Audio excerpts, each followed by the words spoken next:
My name is Maria Kartasheva. I am an activist, mostly anti-war activist from Russia, currently living in Canada.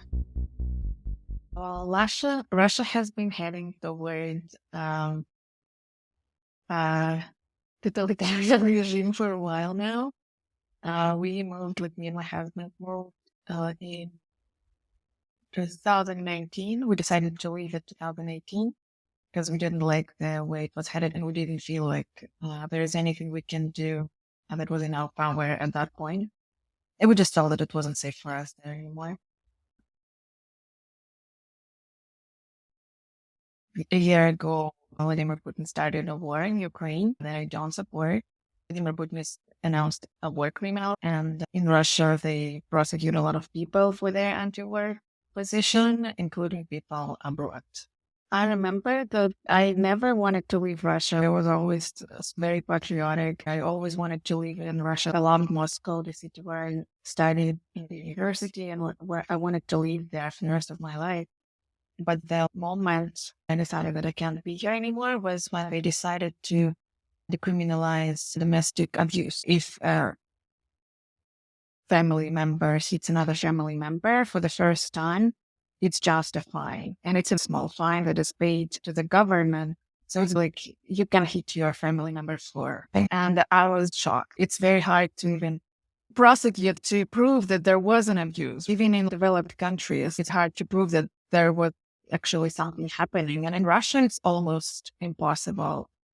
So even if you prove it, it's still just like an almost non-existent fine that it doesn't go to you.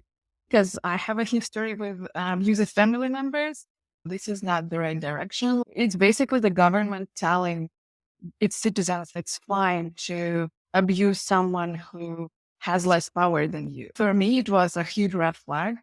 And there is no way from here. Because at first I didn't believe that they actually will approve this law, like because they often the Russian parliament often suggests laws that they just do for, I don't know, to kind of get public, to scare the public, right? And then they're like, oh no, we're not going to do this. They just kind of feel the water, and see how people react. And so I thought that this is going to be the same thing. I'm going to there is no way they're going to just let people abuse each other. And then they did it. And it wasn't even a discussion. Only the feminist community was protesting about it. And I remember that this was my first protest in Russia because I couldn't just sit back and was like, this cannot be happening. And then they still approved this law and and it's changed. And for me, it was the final point. I remember we were going with my husband and I said that I was talking how it's I can't do this anymore. He suggested maybe we should leave. And that's how it started. We started to look into opportunities and what countries they are, what immigration programs they have. And it took us around a year to get to Canada. That inspired activism. I wasn't always a feminist when I started realizing that a lot of systematic things happening that are wrong and these shouldn't be happening. And I was reading a lot and started doing a bit of internet activism, reposting petitions and asking people to sign them, donating when I could. My first real world activism was here in Canada because I was scared to protest openly in Russia. So I remember when we came to Canada, it was Canada Day and it was a work day for Russian government. I went to the Russian embassy and stood there with a protest against the prosecuting 3 girls for killing their father, who was abusing them for years. And so they eventually killed him to protect themselves. The case is still ongoing. It's been years, and they can't even communicate with each other and they're sisters. Yeah, they're Armenian, I think, family. So basically I stood there with this protest and it was my first real protest, by myself. I remember the Russian embassy tried to scare me away. They were like, we're going to call the police. And they did call the police. And I was just I just came from Russia where if someone calls the police on you, you're done. I remember this policewoman came and I was so scared I started crying. And she was so shocked that I was so scared of her. She was like, it's okay. Like, I'm not gonna arrest you. I just wanted to like check on you, like see what you're doing, like, and if everything is fine. My next protest was about Yulia Tsvetkova, who is a LGBT activist and also a feminist. She was prosecuted for pornography for her art, where she was posting art of human vulvas. It was just art that she was putting online in her social media, and they started persecuting her for propaganda, for pornography. And so it also was, it was happening for years. And she was able to get away from Russia. Now she's safe, which is like there is a criminal case against me right in Russia. And so they already wrote all of my blog. Like they have pictures of my house. So they like have everything. That it's like, I mean, they can even some innocent things they can use to kind of, you know, the criminal case. From my understanding, currently there are two Russian people in Canada with criminal cases against them. One was already, really, like they gave him 7 years in prison once he crosses Russia. So he's in Canada, he's safe, but he's trying to apply to refugee status. I don't know how, like, I don't think there was any progress currently. And there isn't. I don't know about any other cases, thankfully. Like, I hope there won't be more, but we'll see how it goes. Um, yeah, for me, we have actually very similar cases. They prosecute us for fakes against Russian army. I don't know if you're familiar with this. A lot after the war, they implemented multiple laws to silence people, and they started putting in jail people who say stuff about Russian army that they don't like. The tragedy in Bucha, for example, they put a lot of people in jail for that for years. Yashin, the famous Russian politician, got 9 years. The person who is in Russia right now, they give him 7 years for things you say online. And so, yeah, this is what like I have a blog where it's just like a lifestyle blog. Like it's not like a political thing. Like I just post my dog there, things like that. And yeah, and so they I assume someone sent them the link and said that she posts this stuff online. They just opened the case, read the whole blog. I had screenshots, like my house. I had a post like there was so much snow this, today in Ottawa, and they like have this like this photo, like in this post in the case documents. I wasn't really that big of an activist before. I started doing more activism once they arrested Alexei Navalny 2.5 years ago, probably, but even longer, I guess. Uh, we started like Russian community kind of united after that, and we started doing more protests. Then it calmed down, and then the war happened, and so we started organizing more. We have an organization in Canada, RCDA, Russian Canadian Democratic Alliance, and we're trying to kind of be a different voice from basically what like Russian embassy here says, and right, like here in Canada. And yeah, we do have some problems with it. I guess the biggest problems for Russians around the world right now, like Russian citizens around the world, is that there was never like a Russian uh, diaspora. Like you like it might be weird to hear that, right? Like, but there was Russian speaking diaspora. But that's very different, right? Because there are Belarusians, there's Ukrainians, and Russians who would always try to stay away from anyone they know from Russia. There's this like a meme, I guess, or like a thing. They say that like never work with like Russians, like never work like with any. It's like people like, and this is what Putin regime has done, even in the country. They try to put everyone against each other, and they succeeded because people really don't trust each other. They don't like each other. They always like all of the worst things they can think of, they assume about another person, even though we have so much in common.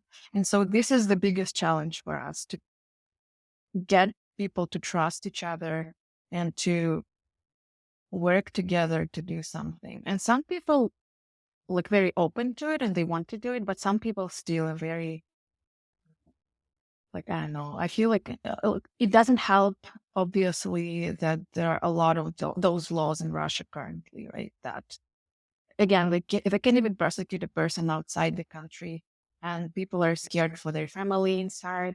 So it's very hard for them to go protest. Yeah.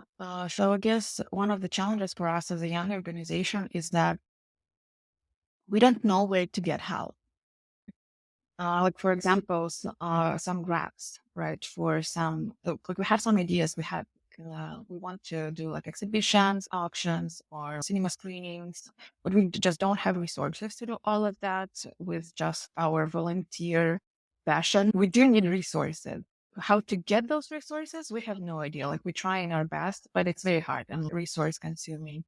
And like, for example, I know for a fact that in Ottawa, there are places where like young startups can go and get help and funding or counseling. But I have no idea if there is such a place for NGOs or charity organizations. Not a charity, but still, I'm sure they are. Like, if there are no places like this, I would be upset because I think there should be, like, maybe not even like in Ottawa. Maybe there is like a federal, like, like all Canadian hub online.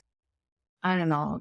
Um, yeah, it's very hard for us to find that kind of help. It's also very hard for us to, I guess, coordinate volunteers as well, because it is a tough job. I mean, management in general is tough. That's why they get so much money. Like, people who manage people, they usually get paid a lot because they have a lot of responsibilities. They have a lot of um, pressure on them, right? And it is hard to manage people. And it is even harder when you don't pay those people. So we're still trying to figure out. And it's especially hard when no one pays you to do that. Like, when you do that, in your free time. And that's actually the case for a lot of like activist organizations. I know I communicate a lot with Russian activists in other countries, and they have similar challenges. They're like, how do volunteers manage other volunteers? Who will help us? And first of all, we had a meeting with our organization. We're still in the process of finishing the organizing documentation. We still need to do bylaws and things. And we were discussing our mission and goals and how to put all of that into words. And yeah, and that in terms of like, you haven't overthrown Putin. Like, we kind of know that it can't be our like goal, because we can't like do it. We can do anything in our power to help those who will do it, but we can't actually do anything ourselves. Another thing is that in one chat, one person wrote that our organization can't do anything other than chat while create an image for ourselves. I was kind of hurt by it because we're really trying, even though it's very hard. And a lot of people burned out already and they keep trying. Another person, not part of our organization, um, left a comment saying that they actually do this and that. They held letter writing events to support political prisoners. They helped my family directly, and they like fundraising, like so much money, like for Ukraine and for other things as well. And so I don't think you're correct. I think they really do help, and they're trying their best, even though it's not perfect. They're just starting. I think that was really nice support, because if I went there and kind of said, you know what, we did this and that, it wouldn't have the same effect. But seeing how another person actually like wrote down how we actually did help him and like supported him, that meant a lot. And so, yeah, and we actually did do things. I guess the thing that I'm responsible directly is the letter writing event. We have them every month for more than a year now in Ottawa. In other cities, we do them not as often, but we still do them. We had, I think, two around Canada. So it was Toronto, Montreal, Ottawa, Winnipeg, Vancouver. So like a lot of cities. And like that was very inspiring that a lot of cities, kind of got together and did this. And we wrote a lot of letters, even though it's not easy right now because Canada Post doesn't send anything to Russia. So we have to do everything electronically. And so paying for those letters is tricky, but people still come and they still write letters and they find a way to pay for it. And it's important because people who we write to, they respond that it's actually very precious to them that they receive letters not only from Russia, but also from around the world. I remember on the first couple of letter writing events, we had Canadians who came. They wrote letters and I helped them translate them and they sent them to Russia. And I remember that the people, the political prisoners, responded like how precious it was to them because from Russia, in Russian prisons, they watch Russian propaganda because there's nothing else they make them watch. And it says that the whole world hates Russians and Russian citizens are being prosecuted for being Russians, knowing that it's not the case, that there are people outside who care and who are willing to support, even just sending some warm words. It's important. So I feel like that's really cool, especially because it's never been done before. In Russia, they send way more letters. We can't compete with that. Our colleagues in Montreal did an exhibition of a Russian artist who makes portraits of killed Ukrainians. Every day he makes a portrait. They made an exhibition of, those people, like of those portraits, and gathered money in support of them. And there is a fund who supports children who lost their parents in the war. They fundraised those money. They had this exhibition, and I think we gathered around like $1,500, which is not a million, but it's better than nothing. And I feel like it is very important to me because I'm trying to compare that to nothing that was there and would be there if we didn't do anything, right? Our biggest issue right now is to end the war, right? Because and so the most important call to action would be to help Ukraine war, to do as much as we can. I know the Canada helps, but I don't think it's enough because we all see how hard it is for Ukraine to fight back. And I feel like the governments of like Western countries can do more. Like sometimes Ukraine asks for stuff, like for jets, right? Is the last thing that comes to mind. Like they've been asking for them for a while and they still don't get them. Or like they still can't like get their training, their pilots and things. But if they had those things, their offense right now would be going so much faster. They would be losing so much less soldiers. And it's like, please do more. I remember after the war started how everyone else lived like nothing happened. It's like we live in different realities. I know it's hard to remember about all of the bad things in the world, but if people could do at least something, at least sometimes, I feel like it will be better. Just don't forget about all of that.